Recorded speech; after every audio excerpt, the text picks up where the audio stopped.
Welcome! We are the GooTubers, and today we're talking about the mini disappearances of Inkopolis Bay. Ooh. The Bay has disappearances? How is that even possible?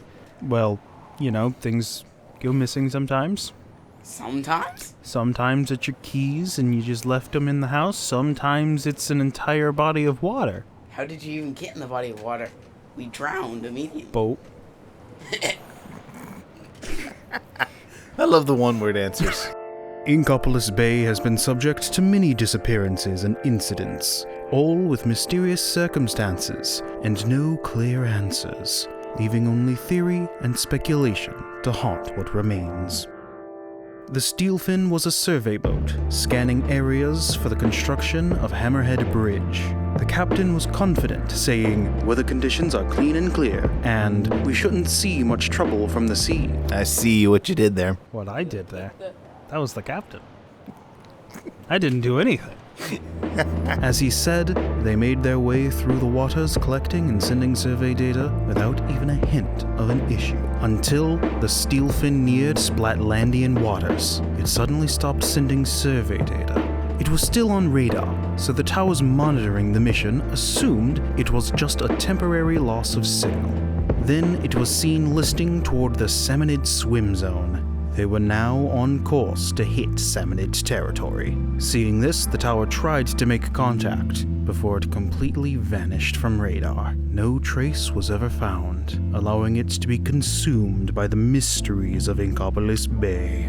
So, the Salmonids pulled it underwater and drowned everyone. Are we assuming it was salmonids, or? Well, it's likely to be Salmonids. It was listing toward the Salmonid swim zone, so Salmonids felling the ship does make some sense. Mm-hmm. But what happened before then to make it start listing in that direction? Therein lies the mystery. Theoretically, it wasn't even Salmonids at all. Flight 452 seemed as standard as ever. Both pilots had flown this route many times, and they had a combined 10,000 flight hours. Numbers on the amount of souls on board were a bit mixed. It was hard to tell if there was like 300 or 4. Okay. Hundreds, not just like 4 people. Anywhere between 300 and 4. Just 4. enough for the crew and like... They were flying empty. However, as they were heading toward Incadia, the captain made a mayday call. The following is a recording from ATC that night. Mayday! Flight 452! What is that? That last bit indicates that they could have been seeing something very strange outside their windows. Maybe they were trying to avoid a weird object. Perhaps something unidentified and flying. Maybe. Mysteriously, after the Mayday call, Flight 452's transponder was still sending location and altitude data, indicating it was still flying normally. Jets were sent, but despite being within range, no one ever reported seeing Flight 452. Soon after, it disappeared from radar. No wreckage was ever found. I'm assuming they cut down the bleeps, or the cutouts. The recording itself just cuts. Like, that's how the transmission was to ATC that night. Oh. Clearly, something is in the air or the water. Clearly something weird happened. Why else would we be talking about it on this show? A mass fishing boat suddenly caught fire while out in the Cape. Most of the 30 crew members were able to escape onto lifeboats. However, 5 weren't so lucky, one of which was the captain. According to survivors, the captain was last seen helping a crew member get unstuck from some fallen netting. Once the Coast Guard arrived and put out the fire, they found the upper deck was charred beyond recognition. No cause for the fire was ever discovered. According to the crew, nothing was out of the ordinary before the fire broke out, other than a few crew members who reported seeing lights moving erratically in the sky just before the fire began. That seems weird. Yeah, a boat catches fire, no cause found. Most of them actually survive, unlike a few other instances. Shame we don't have footage of this stuff. If only. Now let's move on to some theories. Theory 1. Some reports say that the rate of incidents isn't actually any higher than in other waters. Many use this to say that these occurrences aren't anything out of the ordinary, seemingly disregarding the strangeness of these events. They have no point. They just disregard it, even though that... I mean, they're basically saying that the incident rate here isn't any higher than anywhere else, according to reports. So it would be weird if there was something else there creating more incidents. Theory 2. Stories of people claiming their magnetic compasses behaving strangely, like moving erratically or pointing away from magnetic north, make some believe that the area has unusually strong magnetic activity. They say this is why the steelfin was listing toward the salmonid swim zone. Imagine if the salmonids are behind this.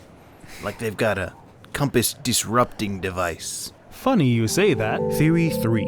Because these incidents happen near the salmonid swim zone, some believe the salmonids are slowly expanding their area and attacking any boat that dares to enter. Though this doesn't explain what happened to the missing planes. But your potential theory of them having some kind of magnetic disruption device, I guess, could explain the plane being gone. Just spitballing here. That said, magnets don't set fishing boats on fire. Yeah, they don't even seem to really deal much with fire, other than when they use it for we want to be eaten imagery, like giant corn. Run that by me again. Giant corn.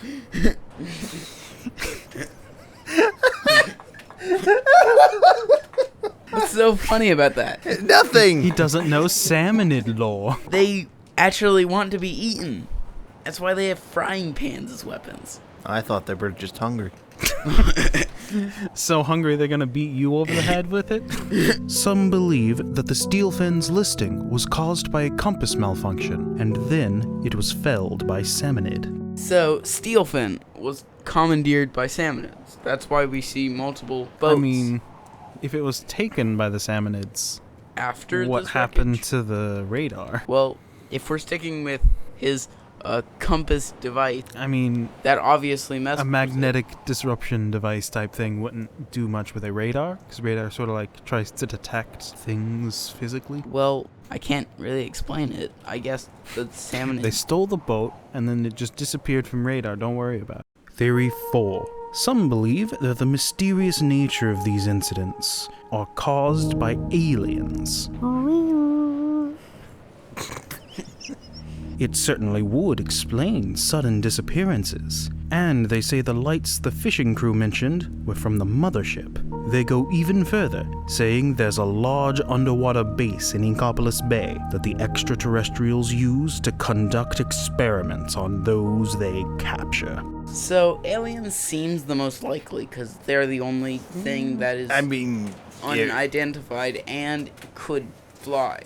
I mean, if you believe in aliens. What about the underwater base? That seems likely. Why wouldn't they want to keep tracks on us? The underwater base we have no real evidence for. They're just like, oh, they have an underwater base. Yeah, they somehow coexist perfectly with the salmonids. Theory 5. A more compelling theory to some states that the disappearing ships and planes are actually traveling to a new dimension, claiming that Inkopolis Bay is a weak spot in the dimensional fabric that makes up the multiverse, allowing small portals to open, taking anything that passes through. They believe this explains the radar readings that persisted in Flight 452, and the cuts in the Mayday call were because it was going through a portal, causing the call to be split between dimensions. How would that explain what is that thing? Theoretically, the dimensional portal. Technically, yes. What is that weird spinning light thing in front of me? Versus just saying, what is that thing? Fair enough. There's a giant portal in front of me. This is exposition dialogue.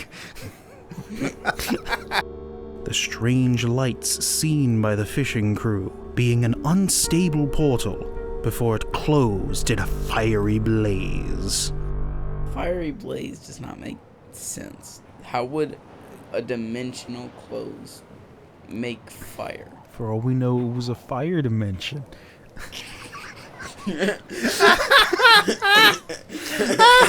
Strange lights were moving around. Maybe that, creates a bunch of sparks as it, tears open a portal from one dimension to another. It could be possible. And the sudden listing of the steel fin as it was entering a portal where north was moved just a little to the left.